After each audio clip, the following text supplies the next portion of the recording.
Hey Texans, why are they still spending your tax dollars on an election most of you aren't even allowed to vote in? No, seriously, that's not satire. That's the system. Congratulations, Texas, you are funding a private party election, and you're not even on the guest list. No invite, no vote. But don't worry, they still cash your tax check. We are told that the primaries are democracy at its purest, the warm-up lap before the big race, a civic celebration. That's adorable. It's also complete bullshit. Here's the scam that nobody explains during election season. Texas primaries are not public elections. They're private club meetings with a public bar tab. They're party-run auditions to decide who might get to appear on the real ballot in November. Republicans pick Republicans, Democrats pick Democrats, and if you're an independent or a libertarian, we get to stand outside the velvet rope like at Studio 54 in 1979.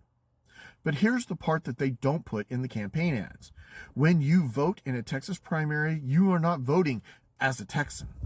You're voting as a temporary party member.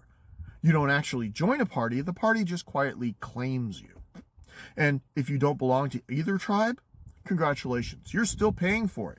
Because Texas taxpayers still fund partisan speed dating like, hi, I'm the most Republican, so swipe left on that other guy because he's just a rhino. Or, I'm the purest Democrat in the room. Everyone else is a heretic or a corporate shill. And during primary season, candidates aren't trying to represent you. They're still trying to impress anyone willing to wear their team's jersey and hopefully write massive donation checks.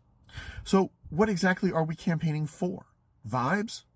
As a general rule, a primary election, regardless of location, is the only industry in America where private organizations use public infrastructure to pick exclusive nominees while still pretending it's democracy.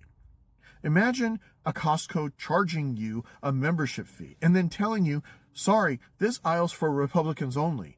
That one's only for Democrats. You can watch from way over there. That's Texas primaries. It's ideological spring break. During the primaries, candidates shotgun Red Bulls of purity, becoming louder, meaner, and more extreme. Welcome to the primary season, when politicians cosplay as extremists. That's not leadership, that's American Idol ideological edition. Then, miracle of miracles, right after March 3rd, when the primaries happen in here in Texas, they will discover moderation. Suddenly it's, I've always been bipartisan. I support unity. That ad from back in February is being taken completely out of context. That's not growth, it's whiplash. And the media plays along like this is normal, calling it fiery primary rhetoric, strategic repositioning, and appealing to the voter base. No, it's lying, with a calendar reminder. Now let's be clear. This isn't about hating voters. This is about punching institutions that thrive on division. The primaries reward extremes and punish honesty. The primaries teach establishment politicians not to talk to all of the voters, just talk to the 12% of them who show up to the rally on Tuesday, or who can write big checks. Spoiler alert, that's how you get authoritarian energy in red and paternalism in blue. The Republican Party has gone full mask-off authoritarian, flirting with strongman politics like it's a Tinder date. The Democratic Party thinks you need a permission slip to run your own life. That's not resistance, that's just control with better branding. Red wants obedience, blue wants compliance, and neither wants accountability.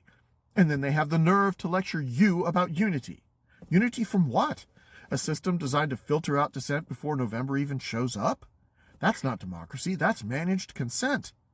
Liberty cannot live in a system where you are forced to pick a team in order to participate, and then punish you later for believing whatever it was that they told you.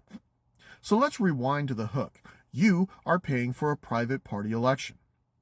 In my district, Texas House 57, the Republican incumbent is unopposed for his nomination. The Democratic candidate is also unopposed for his nomination. And I am unopposed for the Libertarian nomination, which means there probably isn't even a real primary here. Yet the machine keeps humming, the taxpayer money keeps flowing, and voters keep being told, just wait until November. So when people ask me, where were you during the primaries, my answer will be rather simple. I was talking to everyone. I didn't disappear for 8 months just to put the mask back on and reintroduce myself in the fall. Libertarians don't run in primaries because we don't need to audition to prove ideological purity, and we don't believe that voters should have to rent a party label to be heard.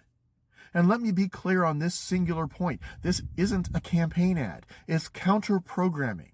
Because if we don't build a coalition of the fed up, libertarians, independents, Democrats, conservatives, then the authoritarian tide won't need tanks because it already owns the ballot. Here's the real truth that they don't want said out loud. The system isn't broken. It's working exactly as designed, to protect the parties, not the people. Put another way, if your democracy only works after you swear allegiance to a brand, that's not democracy. That's subscription-based politics. So here's my question. Why are we still paying for a party gatekeeping to a partisan puppet show that only pretends to represent all of us? And why aren't we paying for voter choice? Drop your take in the comments and share this one with someone who still thinks the primaries are democracy in action.